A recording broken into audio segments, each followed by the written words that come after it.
All right, all right, all right. Here we is here. Finally, this is the very, very, very first episode of Imported Goods, starring me, Port Baby. Now, me and a few of my friends, we're gonna be here. We're gonna be discussing a whole lot of things, wide range of topics, and we gonna speak. We just gonna keep it all the way 100 with y'all, no holding back. But at the end of it all, we're gonna make sure we drop some good fruits and drop some good jewels on y'all to take from each episode.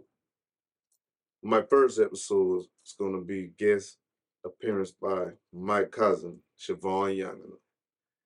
She has a hell of a story, and I ain't even gonna give y'all too much about it. But what I will tell y'all, she's a convicted felon. She did 10 years in state prison. Uh, I'm gonna let her tell y'all why. Let her take y'all through it, and also tell y'all what's her goals after prison. What's up, Paul? Great. Great. Hi, everybody. So my name is Chevonne Younginer. Um, I am a returning citizen. Um, like Port said, I did 10 years in the Department of Corrections. Um, I just want to talk to you guys about my experience, advocate for mental health, suicide awareness, gun violence, reform for inmates. Um, I was 16 years old when I got my charge, attempt to murder. I didn't get sentenced until I was 18 years old. Um, Looking back now, I didn't even understand the whole 10 years. It was so far away when I first got to prison that I didn't even have time to think what the outcome would look like, where I would be in 10 years. Saying all that, the experience was supposed to reform me. It's supposed to be a correctional institution. It did. Um, I took everything I could and made the best of it. It wasn't the greatest place to be, but I made the best of it. It didn't break me. I did the time. It didn't do me. Um, During that time, I went through a lot. Self care, soul searching, um, dealing with mental illness. I was diagnosed with PTSD, postpartum depression, manic bipolar depressive disorder. I can go on and on about that. Just taking the time out to figure out how I got to these places, these dark places, wanting to commit suicide at times, just not knowing where to go, which way to turn. After dealing with all that and coming to terms with just life, I knew that I had to do something different to be somebody different. So I took a lot of mental health classes, parenting classes, anger management, self esteem classes. Everything that the state could offer me, I was doing it. I was taking it. Um, they offered me a class called Persevere. I jumped at the opportunity. It's a class to learn how to become a software engineer. I took that class and thrived in it. I've been home a week and I have a job. I start Monday. I'm a software engineer. I build websites, apps, um, everything like that. I make really good money. I'm excited. I'm just excited that I accomplished something, being in a dark place like that and being able to come home with something. Um, Prison isn't a good place. A lot of people, they send you to prison because you did something bad. Obviously, you made a mistake, bad choices, all kind of factors to the decisions you make in life. Um, but in all, prison isn't what all is up to be. I mean, there's been times we haven't had officers and people are fighting, beating each other with locks, and I mean, on and on and on. It's crazy. It's a lack of compassion, a lack of respect, a lack of humanity in places like that. It's just it's awful. It really is. And how much time did you do all together? Off of my 10-year sentence, I did 8.5. 8.5. That's Yes. 8.5 years, y'all. Like 8.5 years. Cuzzo looked like she ain't even At never 18 did years the old. time Right. at all. And that's Right. from 18 to now her turn 28. Like I turn 28 next month. it's Yes. listen, she just tell y'all it ain't no easy go, it ain't no walk in the park. But she told y'all she did the time. The time ain't did her. What's yards you seen? What specific yards you was on? I was at Camille Griffin Graham. I started there because I was only 18 years old. When I turned 21, they shipped me to Leith Correctional Institution. I did about 2 years there, and I got sent back to Camille and finished off the rest of my time there. Those two prisons are night and day. Camille is more, you can do whatever you want there. It's a lot of freedom. Really no rules, no structure. Leith is completely opposite. A lot of structure. You get in trouble for crazy things. If I got two color eyeshadows on, I'm going to jail. If I suck my teeth, I'm going to jail. Roll my eyes, you're going to jail. No talking in the kitchen, walking in a straight line. When you get in trouble, when you have to go to the Department of Corrections, they control everything. When you can eat, when you can talk, when you can sit down, when you can use the phone, you lose everything. Your freedom, your modest, you lose everything. Like you have no rights to nothing. Well, Um, is that that's the Lee County yard considered as a higher level yard than the Camille? yes, the Department of Corrections for women, they only have two institutions. Right. So Leith is a higher grade facility versus Camille. I bet it is. What's some of the like craziest things? You don't even have to go into detail, but like on your Man, but not to even take you back to like the dark place, but like right. just something that was just At way out there. Camille about 2 years ago, woke up to go to the bathroom at like 2 o'clock in the morning, and there was a girl in the bathroom on the floor, deceased. Just an officer didn't do her job. They're supposed to do a security check every 20 minutes or so. So she was in the bathroom. It had to have been rigor mortis had done set in. So it had to have been a while.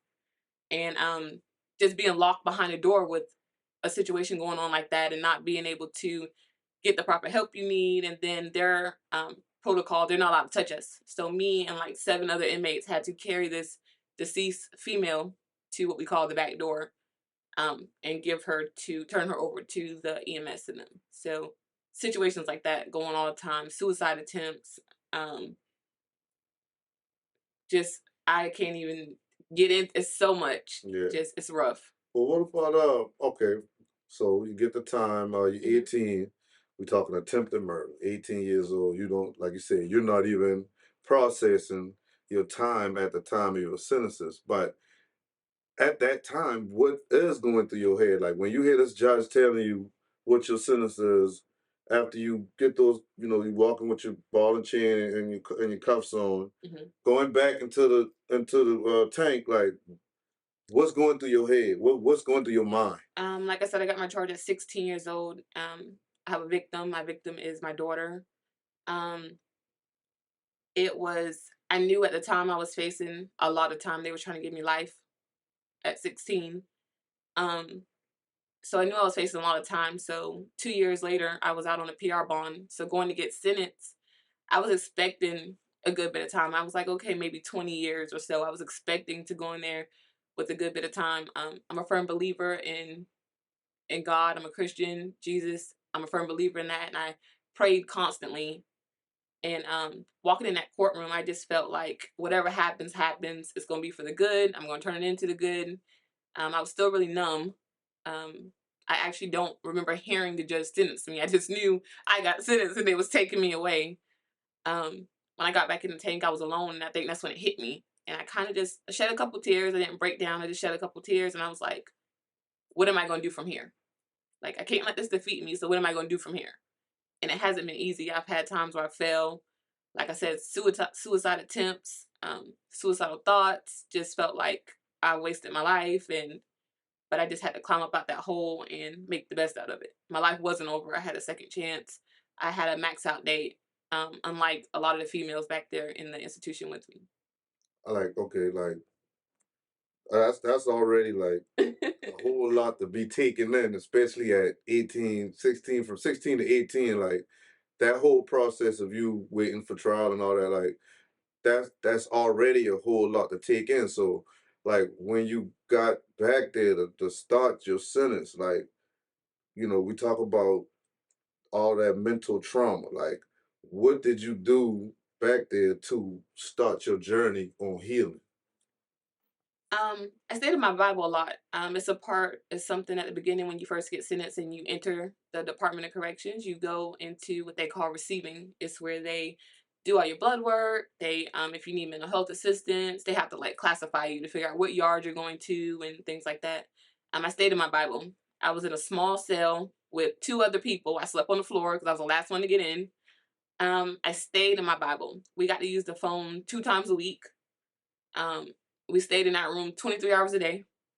So I just read my Bible constantly. That helped me start opening up and digging deep to figure out how did I get here? What made me do my crime? What happened? Why me? How did I do this? And so I did that. I've actually linked up with a lot of older people, OGs we call them, that've done a lot of time, 20 years, 30 years. People in there done 40 years, still in there. And they kind of took me underneath their wing because I was their little baby. And they showed me the ropes and you need to get in classes, Chevonne. You need to do this, you need to do that. And I just listened to everything they had to say, obeyed the officers, always respectful. So that way, whenever I did need something, I could always go to them because I never gave them no problems. I was just always respectful. So that helped me a lot. That's I mean, to be able to discipline yourself, you know what I'm saying, and to dig in deep from the bottom that you were already at to start that climbing. Climbing, Like I right? can imagine how The much climb, energy, how right? much time, like, Dedication. yeah, yeah. You gotta want it. You You gotta want got to to. change. You gotta want to be a better person. Absolutely. And there's, sadly not a lot of people that got that type of strength in them. So you know what I'm saying? Like hopefully, beyond that, what people hearing this interview, like it can help them out some type of way because like when one saying that we always use and it's sometimes sad that we have to say it, but we have to use it for like some encouragement in self. It's like somebody always has it worse.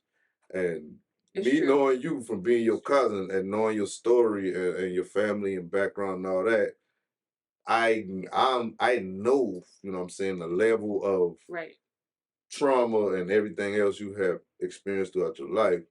And for you to sit here right now in this space after you've done your time and all that, and to be speaking how you speaking, and like you spoke on earlier about what your career path is and how you set yourself up after prison is like amazing to me. So I want to Right. commend you I on that. appreciate that. I Yeah, 'cause appreciate it.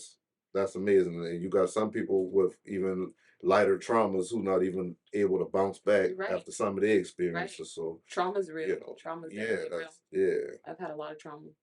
I bet you know what I'm saying. Like, as far as before your prison sentence, you know, what were some of the things that you think or you felt that led up to the initial act on your daughter? Um, I knew I suffered a lot from depression. I think I was 12 years old when I first really understood what suicide was, and that was just always something at the forefront of my mind. Just always just was depressed, and I didn't have an awful life. Like I had my mom, I had my dad. They weren't together, but I would see him all the time, like my best friend.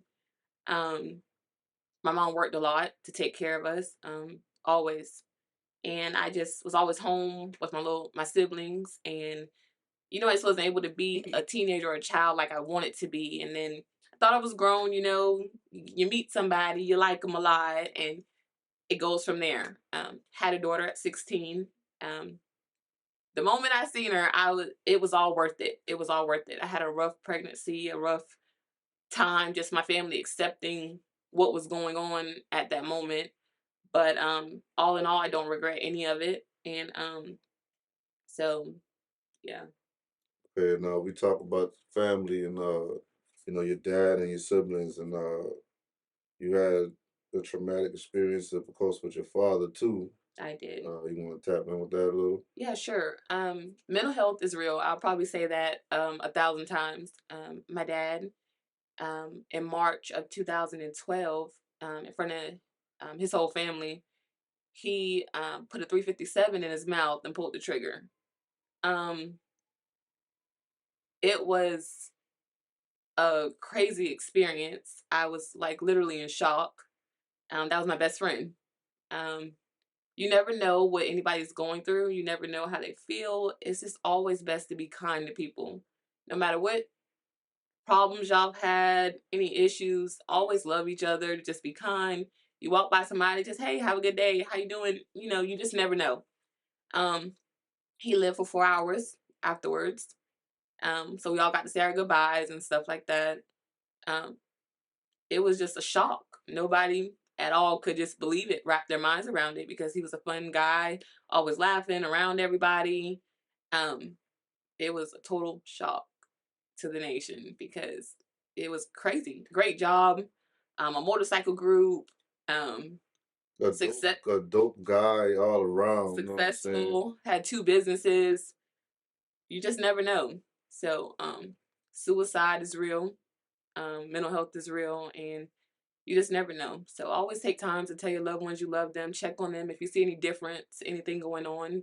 Just always just make sure they're okay. I mean, still to this day, like all of that just still wows me. Like, I struggle with that still. The PTSD got really bad after that. Nightmares. I was there, so I was always like on him, like, Daddy, stay up, stay with me, blood all over me, and just it was just a crazy scene. And I still struggle with that. I can talk about now and smile and be like, oh, Daddy would have been doing this, or he would have been dancing or something like that. But it's always in the back of my mind, like, why, or why didn't you just say something, or you could have talked to me, or just anything. So it's a selfish act, but you have to be dealing with something so severe that you feel like that's your only way out. And at first I didn't really understand it, but being back there and having my own suicidal attempts, I completely understand. You just get in a place where you just feel like you have nothing else left. It's your only way out. So, and how many times did you attempt? uh, more than I would like to count. I would say about 5 times. The last time was very severe. I was at Leeds Correctional and I jumped off the top tier. Um, it's high. Can't tell you how many feet. It's high. They had to rush the EMS to the building. They never do that. Um, cut all my clothes off, take me in, CAT scan, X-rays, everything. I was just going through it, dealing with the situation with my daughter. How did I get here? When you dig deep into something like that, it breaks you down first. It's gonna break you all the way down, and I couldn't handle it. Still, sometimes talking about it makes my stomach turn, um, and that's just human. That's just the woman in me, the remorse, the guilt. That's just all that in me. Um, so I was just having a really hard time, and that last one was really severe. And they actually told my mama that I passed away. And if you're not dead, they don't really tell your family anything. Um, somebody, inmate, called her and told her this. So then when she was calling the institution, they wouldn't tell my mama anything, and it was because I was at the hospital. And it's like flight risk, all kind of rules and stuff like that. So she didn't hear from me for 2 days. So when I called, she was just so upset. And I promised myself right then and there that I have a lot to live for. I got to do things differently. I know how I felt. I do have a child out there. I have siblings. I have my mom still, family. I can't do this no more. And ever since then, I haven't tried. Haven't tried. Haven't crossed my mind or nothing. I just changed my whole mindset. I mean, like even after the your last attempt, what like I know you said like you had family, daughter, all of this other stuff to live for, but like beyond that, like just the idea of you being near death should I assume would be like enough to be like when you realized that Yeah. you couldn't go. Right. You know what I'm Right. saying? right. Like it had to be like, It was. It was a wake up call. Just yeah. no more. Like enough is enough. Um, you want to do better. Just enough is enough, and it's not my time to go. So I always have a purpose here. So long as I have breath in my body every day, I will make sure I try to fulfill that purpose. So I had to get it together.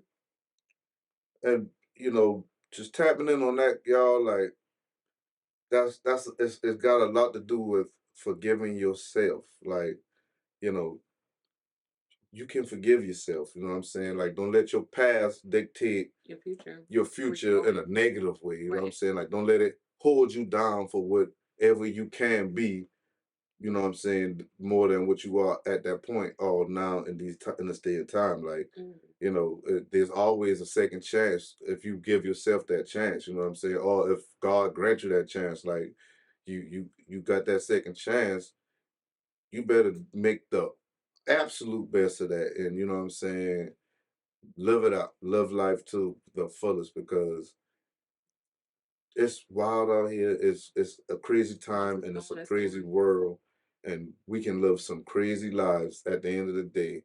And after we live those lives, after all the smoke has cleared, and you got to that point that you had enough of everything, and you got that chance to change it around, man, go for it, man. Because y'all listen to this testimony right here. Like I don't think I know anybody worse that been through anything worse than I've ever known this girl to go through. You know what I'm saying? And that's I be around a bunch of knucklehead, gangsta ass, retarded ass people all the time. You know what I'm saying? Good people at the same time, but Yeah. still, you know what I'm saying? Like I've seen a lot of gangster shit in my life. I've seen a lot of traumatic stuff in my life too. But this woman here, like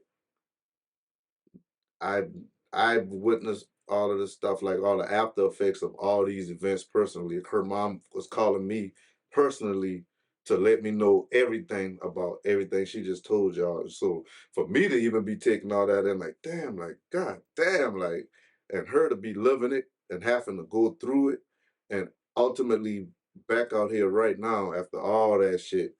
And she just ready to be on green gold and live this life to the max. I just can't salute it enough because I don't know a lot of people that she done basically been dead and come back. Yeah. You know what I'm saying? Like that should be motivation. We want this story to motivate y'all to bounce all the way back from anything y'all ever seen that traumatized you or brought you down. You can bring that shit back. I agree. Depression's real, mental health's real. It's never too late to ask anybody for help. Don't be ashamed. Don't be scared. There's always somebody around to help, talk to. Sometimes all you need is just somebody to listen to you. So find that somebody.